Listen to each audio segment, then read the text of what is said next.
నమస్తే. శాస్త్రీ స్మయోకి అందరికీ స్వాగతం.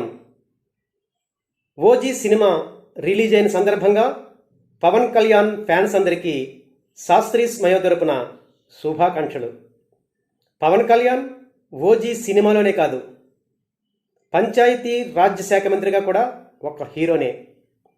ఈరోజు ఈ వీడియోలో పంచాయతీ రాజ్ శాఖ మంత్రిగా పవన్ కళ్యాణ్ ప్రారంభించిన అనేక అభివృద్ధి పథకాల గురించి డిస్కస్ చేయబోతున్నా.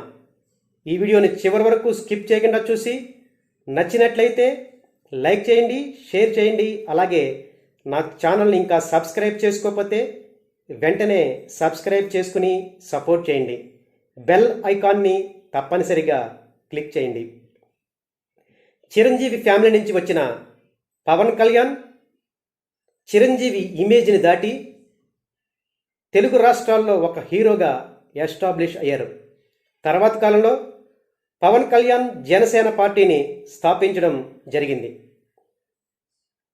2024లో చంద్రబాబు నాయుడు తోటి తెలుగుదేశం పార్టీతోటి పొత్తు పెట్టుకుని అటు బీజేపీని ఇటు తెలుగుదేశాన్ని సమన్వయపరిచి ఆంధ్రప్రదేశ్ రాష్ట్రంలో ఎన్డీఏ ప్రభుత్వం అలాగే చంద్రబాబు నాయుడు ముఖ్యమంత్రిగా కావడానికి పవన్ కళ్యాణ్ ప్రధాన పాత్రని పోషించారు. చంద్రబాబు నాయుడు సీఎం కాగానే పవన్ కళ్యాణ్ని డిప్యూటీ సీఎంగా అలాగే పంచాయతీరాజ్ శాఖ మంత్రిగా నియమించడం జరిగింది. పవన్ కళ్యాణ్ హోంమంత్రిగానో లేక ఆర్థిక శాఖ మంత్రిగానో అవుతారని ఆశించిన అతని ఫ్యాన్స్ ఈ రకంగా పంచాయతీరాజ్ శాఖ మంత్రిగా కావడాన్ని జీర్ణించుకోలేకపోయారు. అయితేనే ఏ శాఖలోనైనా ఏ మంత్రిత్వ శాఖనైనా పవన్ కళ్యాణ్ ఛాలెంజ్గా తీసుకుని పంచాయతీరాజ్ శాఖ మంత్రిగా ప్రమాణ స్వీకారం చేసిన తర్వాత ఈ పంచాయతీరాజ్ శాఖలో అనేక రకాల అభివృద్ధి పనులకి శ్రీకారం చుట్టారు. పంచాయతీరాజ్ శాఖలో పవన్ కళ్యాణ్ ప్రారంభించిన అభివృద్ధి పనుల్ని మనం ఇప్పుడు చూద్దాం. నరేంద్ర మోడీ 2019లో ఆగస్టు 15 సందర్భంగా జలజీవన్ మిషన్ని ప్రారంభించారు. ఈ జలజీవన్ మిషన్లో భాగంగా గ్రామీణ ప్రాంతాలకు ఆర్ఓ ప్లాంట్స్ ద్వారా రక్షిత నీటి సరఫరాని అంటే డ్రింకింగ్ వాటర్ సప్లైని పైప్ లైన్స్ ద్వారా ప్రతి ఇంటికి అందించాలనేది ఈ మిషన్ యొక్క లక్ష్యం. ఈ మిషన్లో భాగంగా కేంద్ర ప్రభుత్వం 60% నిధుల్ని రాష్ట్ర ప్రభుత్వాలకి గ్రాంట్గా అందిస్తుంది. దీనికి మ్యాచింగ్ గ్రాంట్గా మిగిలిన 40% నిధుల్ని రాష్ట్ర ప్రభుత్వాలు సమకూర్చవలసి వస్తుంది. ఈ రకంగా కేంద్ర రాష్ట్ర ప్రభుత్వాలు రెండూ కలిసి ఈ జలజీవన్ మిషన్ని గ్రామీణ ప్రాంతాల్లో అమలుపరుస్తాయి. అయితే ఆంధ్రప్రదేశ్ ప్రభుత్వంలో వైసీపీ హయాంలో ఆ ప్రభుత్వం సంక్షేమ పథకాల మీద కాన్సన్ట్రేట్ చేయడం వల్ల ఈ జలజీవన్ పథకాన్ని అంతగా పట్టించుకోలేదు. అయితే ఎన్డీఏ అధికారంలోకి వచ్చిన తర్వాత పవన్ కళ్యాణ్ గ్రామీణ పంచాయతీరాజ్ శాఖ మంత్రిగా నియమించడం జరిగిన తర్వాత ఈ పథకం గురించి కేంద్ర ప్రభుత్వంతో ప్రత్యేకంగా మాట్లాడి ఆంధ్రప్రదేశ్ రాష్ట్రంలో దీన్ని అమలుని ప్రారంభించారు. ఇప్పుడు ఆంధ్రప్రదేశ్లో ఈ జలజీవన్ మిషన్ కింద ఆర్ఓ ప్లాంట్ని స్థాపించి ప్రతి ఇంటికి 2-3 సంవత్సరాల్లో డ్రింకింగ్ వాటర్ సప్లైని చేయబోతున్నట్లు పవన్ కళ్యాణ్ ప్రకటించారు. ఇది మొదటి అభివృద్ధి పథకం. రెండోది దీనికి సంబంధించినదే మ్యాజిక్ డ్రైన్స్. సాధారణంగా గ్రామీణ ప్రాంతాల్లో డ్రైనేజ్ వ్యవస్థను ఏర్పాటు చేయడం చాలా కష్టం. ఎందుకంటే సిమెంట్తో కూడిన డ్రైనేజ్ వ్యవస్థను ఏర్పాటు చేయడం చాలా ఖర్చుతో కూడుకున్నది. ప్రతి 100 మీటర్లకి ఈ సిమెంట్ డ్రైనేజ్ వ్యవస్థ ఏర్పాటు చేయాలంటే 4 నుంచి 5 లక్షలు ఖర్చు అవుతుంది. అయితే ఈ మ్యాజిక్ డ్రైన్ వ్యవస్థ ద్వారా కేవలం ₹1,00,000తోటే ప్రతి ఇంటికి సురక్షితమైన డ్రైనేజ్ వ్యవస్థని ఏర్పాటు చేయొచ్చు. దీనిలో భాగంగా ఇసుక అలాగే కాంక్రీట్తో ఇంకుడు గుంటలను ఏర్పాటు చేస్తారు. అంటే ప్రతి ఇంటికి ఒక ఇంకుడు గుంటని ఏర్పాటు చేస్తారు. డ్రైనేజ్ నీరు ఈ ఇంకుడు గుంటలోకి వెళ్ళేలా ఏర్పాట్లు ఉంటాయి. ఇసుక కాంక్రీట్ ఉండడం వల్ల ఈ ఇంకుడు గుంటల ద్వారా డ్రైనేజ్ వాటర్ పరిశుద్ధం కావడం జరిగి అండర్ గ్రౌండ్లోకి వెళ్ళిపోవడం జరుగుతుంది.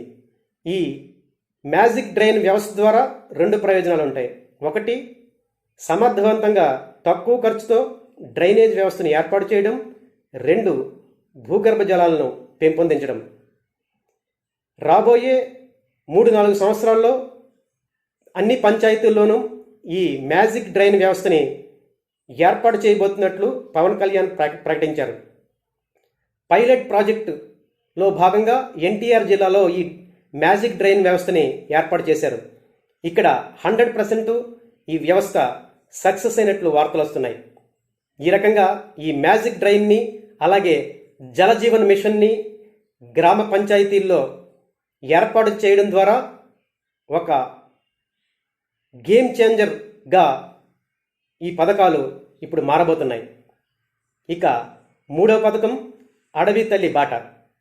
సాధారణంగా నక్సలైట్ ఉద్యమాల వల్ల, సామాజిక ఆర్థిక కారణాల వల్ల గిరిజన ప్రాంతాల్లో రోడ్లు సరిగ్గా లేవు.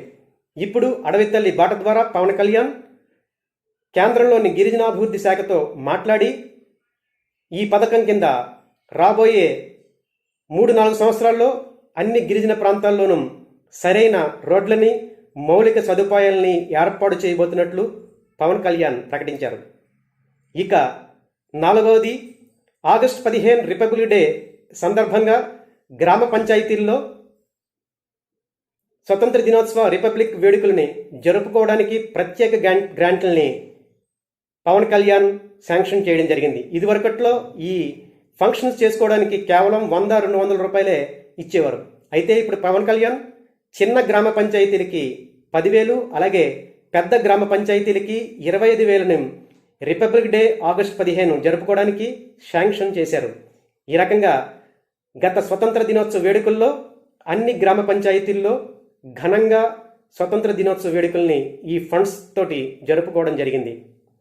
ఈ రకంగా పవన్ కళ్యాణ్ దేశభక్తిని అలాగే జాతీయవాద భావాల్ని ఈ పథకాల ద్వారా ప్రకటించారు. గడిచిన 13 నెలల్లో పవన్ కళ్యాణ్ ఈ పంచాయతీరాజ్ శాఖ మంత్రిగా అనేక అభివృద్ధి పథకాలని గ్రామ పంచాయతీల్లో ప్రారంభించారు.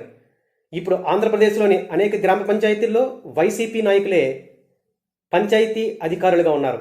అయితే రాజకీయాల్ని పక్కన పెట్టి ఒక రియల్ హీరోగా పంచాయతీ రాజ్ వ్యవస్థని అభివృద్ధి చేయడానికి పవన్ కళ్యాణ్ తన వంతు పాత్రని పోషిస్తున్నారు.